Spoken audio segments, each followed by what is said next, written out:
Welcome to fishing জন।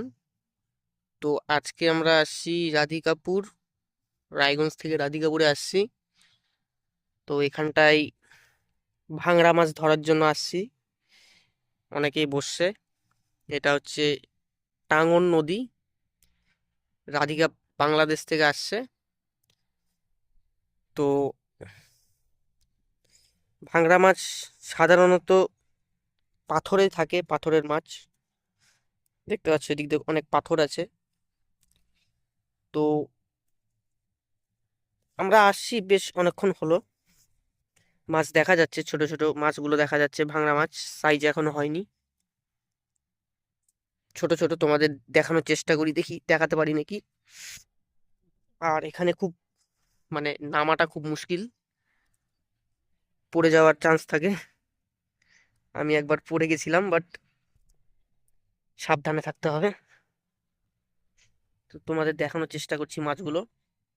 আর ভাংড়া মাছ যারা চেনো না তাদের বলে রাখি, ভাংড়া মাছ কিন্তু বাটা মাছের মতো হয় দেখতে। আর এটা নদীতেই হয়, পুকুরে কিন্তু হয় না। তো তোমরা দেখার চেষ্টা করো। ওই যে দেখতে পাচ্ছ, আমি একটু জুম করে দেখানোর চেষ্টা করি।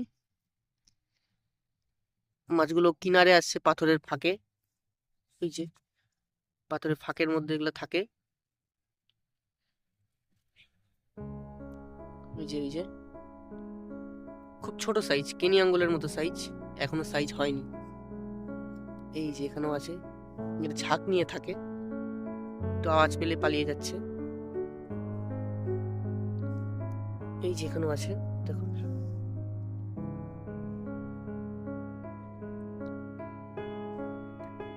এই যে, তো এখনো ঠিক পারফেক্ট সময় হয়নি। ওই যে দেখা যাচ্ছে, ভালো করে লক্ষ্য করলে তোমরা দেখতে পারবা। তো এখনো দেরি আছে, 1 মাসের মতো দেরি আছে। এই মাছগুলো বড় হবে, সাইজের হবে, তখন কিন্তু আমরা আসবো ধরতে। এই যে দেখা যাচ্ছে, তখন আমরা ধরতে আসবো। আর এই মাছ ধরতে গেলে কিন্তু আমাদের লেই টোপ বানাতে হবে, নরম যেই লেই টোপ হয় সেটা দিয়ে মারতে হবে, ছোট বড়শি লাগিয়ে। ওপারে দেখো কয়েকজন বোয়াল মাছ ধরতে আসছে।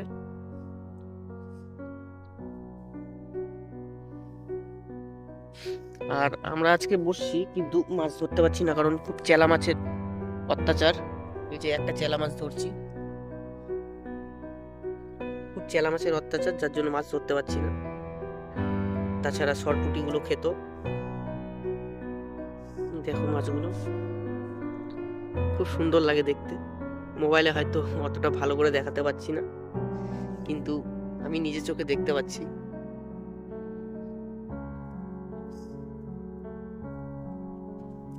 খুব সুন্দর জায়গাটা, খুব পরিবেশটা খুব সুন্দর, কিন্তু ওপর থেকে নিচে নামতে খুব মুশকিল হয়। খুব খাড়া জায়গার মাটিগুলো খুব একটা ভালো না।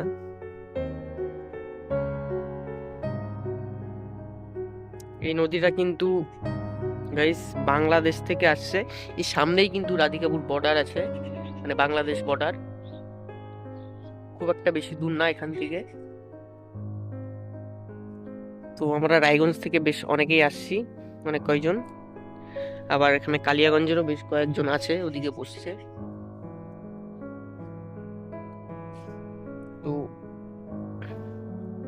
ভিডিওটা জাস্ট তোমাদের ভাংড়া মাছ দেখানোর জন্যই বানালাম, কিন্তু এটা হয়তো ডিএসএলআর হলে ভালো করে দেখাতে পারতাম।